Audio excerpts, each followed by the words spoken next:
បាទសូមគោរពនឹងជម្រាបសួរបងប្អូនទាំងអស់គ្នានៅថ្ងៃនេះត្រូវជាថ្ងៃសៅរ៍ហើយឆ្លៀតក្នុងឱកាសនេះប្រទេសកម្ពុជាស្ថិតនៅក្នុងស្ថានភាពលំបាកមួយហើយខ្ញុំសូមចែករំលែកនៅចំណុចពិសេសមួយដែលអាចជួយបងប្អូនមិនថាបងប្អូនភាគសិក្សាឬក៏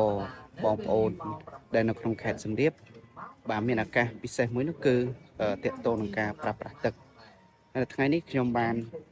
ជួយមកកន្លែងមួយឈ្មោះថា ICF បាទអញ្ចឹងក្នុង ICF នេះវាពិសេសហើយនឹងល្អដោយសារតែ ICF បានផ្ដល់ទៅទឹកពិសេសសម្រាប់បងប្អូនយកទៅទទួលទានប្រើប្រាស់ហើយទឹក ICF នេះពិតជាមានគុណភាពគេចែកជូនហ្វ្រីបាទចែកជូនហ្វ្រីដូច្នេះបងប្អូនអាច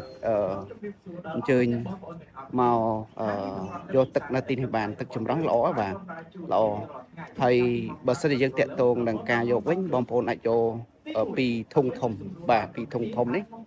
ខ្ញុំមាននេះគឺជាធុងរបស់ខ្ញុំបាទពីធុងធំនេះហើយបើសិនជា10តូចអីផ្សេងយើងអាចយកត្រឹមតែ5 10តូចបាទ5 10តូចហើយបើសិនជាបងប្អូននៅក្បែរ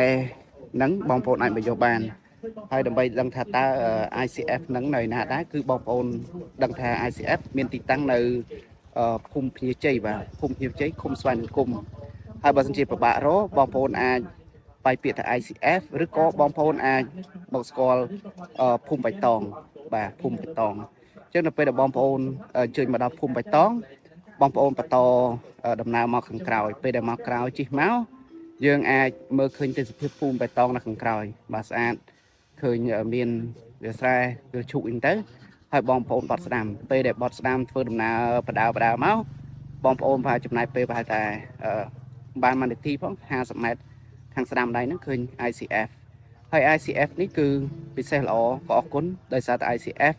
បានផ្ដល់នៅទឹកបរិសុទ្ធល្អដែលយកទទួលទានដែលមានផាសុកភាពដែលជួយហើយជាពិសេស ICF ហ្នឹងក៏គេផ្ដល់នៅលក្ខណៈពិសេសផ្សេងទៀតតាក់ទងនឹងការកំសាន្តសម្រាប់កុមារសៅរ៍អាទិត្យបងប្អូនអាចជួយមកបានបាទអញ្ចឹងបងប្អូនក៏អាចឃើញនៅមុខ ICF ហ្នឹងមាន wake park មួយបាទwake park នេះគឺកន្លែងគេជិះស្គីទឹកដែលបរទេសនិយមមកលេងហើយក៏អរគុណទៅកាន់ពិភពលោកជួយមកលេងកម្ពុជាជាពិសេសខេត្តសៀមរាបនេះមានកន្លែងកំសាន្តមាន wake park សម្រាប់ជិះស្គីទឹកអញ្ចឹងខ្ញុំบอกវិញថា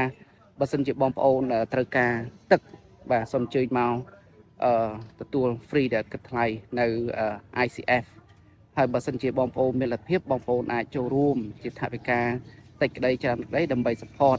អាចជា QR code ក៏បានអាចជាគេហៅថាប្រាក់ក៏បានបាទដូចខ្ញុំអញ្ចឹងខ្ញុំចូលជាប្រាក់ផ្ទាល់ហើយក៏អរគុណសម្រាប់ ICF ដែលបានចូលរួមរំលែកការលំបាកបងប្អូនក្នុងការទទួលទានទឹកបាទហើយខ្ញុំថ្ងៃនេះក៏មកផ្ទាល់ដែរដែលមានកន្លែងយកទឹកហ្នឹងបាទបាន2 ដបពីម៉ូតូនេះបាទចឹងបងប្អូនឃើញណាហើយខ្ញុំក៏យកទៅប្រើប្រាស់ទទួលទាន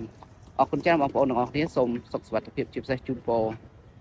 បងប្អូនពិសិដ្ឋបាទហើយមានសុខសុវត្ថិភាពបងប្អូនព្រះកងទ័ពយើងជួយជ័យជំនះទៅលើមានសត្រូវដែលឈ្លានពានបាទសូមអរគុណនិងសូមជម្រាបលាបាទ